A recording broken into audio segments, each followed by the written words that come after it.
Hello everyone, welcome back to the channel, welcome back to this new speed build in The Sims 4. I'm Camila and today we are building something in Windenburg and we are just slightly inspired by the upcoming new expansion pack for The Sims 4, Cottage Living or Cottage Life. I can't remember the name exactly, but yeah, it's a new expansion pack and you for sure know what I'm talking about. So yeah, I wanted to build a cottage and also I wanted it to be very small. And even though the size of this cottage is not tiny per se, it's built with a family of 4 in mind, so 2 parents and 2 kids, and also a multitude of pets, so at least 1 cat and 1 dog, but also like more than that if you want. And I have to say that I don't know what the title of this video is, if it's like tiny cottage, the tiniest cottage, I don't know yet, but I could have called it the indecisiveness fair, because everything about this build, everything, took me so much time to decide. And I'm the kind of builder that just builds, that doesn't like get stuck on anything. Maybe I don't put that much detail in what I build, but I haven't found myself like ever in the position of wondering what to put down, or maybe I did find myself in this position, but not this many times for just one build, and it's kind of also a tiny build, so it was so frustrating. At some point I was like, oh my god, just put down something, figure out a floor plan, because my issues with this cottage started right from the beginning with the floor plan and yeah, with deciding where everything was gonna be. So I think that this is the perfect occasion for me, not a professional Sims 4 builder if it's even a thing, but yeah, there are people that do this for a living, so yeah. I'm not a professional builder, but I've gathered some tips for you today because I was so desperate at some point. I was, yeah, very frustrated. So first, and this I learned from Sim don't start with landscaping before you figure out the floor plan. And so here I was kind of already sure of what I wanted to have on the interior, so I went on and figured out the landscaping as well.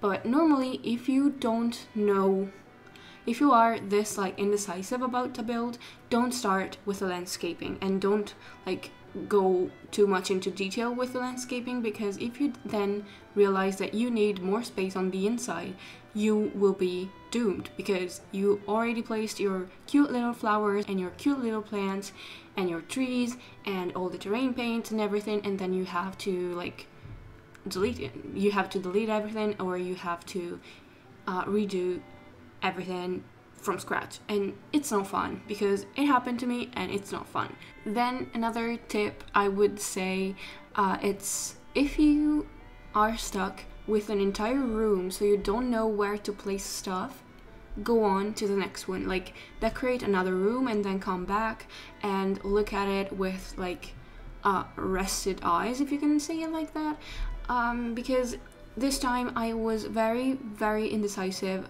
of course, among other things. I was very indecisive on what to do with the sort of living space, because I wanted the kitchen to be in a certain spot, and you see it with, it's the room with all the stone on the floor, of course. And then I was, I didn't know what I wanted to do with the living space, so I was very like lost. I kept on placing down couches, and then it was the rugs' turn, and I didn't know which rugs to put down, rugs to put down, and I just went on to the room closest to it, and so the sort of library room, not the library. The library is the shop, the bookshop in English. Okay, the room for the reading room, I don't know, with some bookcases. I decorated that one, and then I came back to the living space, and after a while, like a hot minute, I figured out what to do with that room too. But it was a process indeed. And also the placement of the stairs was a bit tricky because I didn't want it to be this close to the door, but then if I moved it a bit closer to the back door, let's say, it wouldn't have made a lot of sense because we have a very tiny living space, and if I placed the stairs right in the center of the build, the entryway would have been so huge without any point, because if the rest of the house is very small, I didn't want to waste a lot of space with the entryway that's basically useless because it's just full of decorations and maybe a mirror. So yeah, I kind of sacrificed the entryway because I could let it be tiny if the rest of the house could be a little bigger, and I could place down maybe a study area, which is what I did in the end. And I'm kind of happy that I did it this way. You may not agree because the entryway, it's really squished, like it's really tiny. But yeah, it's an entryway, so it has no business in being super big. So, and I cut out like a ton of footage because I didn't want to bore you and like bother you, annoy you as much as I was when building this. But you still saw me a bit like struggling with the placement of stuff because I still wanted it to be in the final footage, like a part of it, so you could see maybe my thought process and also see that YouTube videos, like YouTube speed builds, are of course edited and people don't leave every single detail in them, or if they do, I don't really like, they're kind of boring to watch, I think, because it's always back and forth from an item to another. But yeah, this time it was super, like, it was the main part of the process. Like, me being indecisive was a main part of this build, so I wanted to leave it in a bit, like some parts of it, because yeah, also I wanted to show that no build like comes together in 2 seconds. Sometimes it takes less time, sometimes it takes more time, like this time. And yeah, I just wanted to be true to you and to show you that I don't always know what I'm doing with my builds, because yeah, I don't know. Anyway, the entryway, even though it's very tiny, as we said already many times, I think it's really cozy and really sweet with those like shoes below the shelf and the coat hanger, I don't know the name, below the shelf, so that it kind of looks like a built-in item, like it's just one item instead of 2 combined together. And yeah, I also used, of course, that shelf from Outdoor Retreat, which is so like rustic, and I placed some mail on top of it and some clutter, and I really enjoyed it. And in general, this house is really cozy. It's not too modern, of course. I think the only thing that can be called modern is the computer and also the kids' beds. But other than that, it's all pretty outdated or rustic or yeah, older looking, I think. And so to give this cottage a more like a cozier feel or a more outdated feel, I went on and deleted basically all the saucer lights, the good old saucer lights, and I replaced them with some dimmer lights because I think they gave the build a more like an atmosphere that was closer to what I was imagining it would have. Although there's a room that stands out like a lot in comparison to the rest of the build, and it's of course the children's bedroom. I imagine that this family had 2 kids, like 2 girls. I don't know if they are twins or they are very close in age. They are both kids, I imagined anyway. And their room is probably my favorite of the entire build. It's not probably, it's certainly my favorite room of the whole house.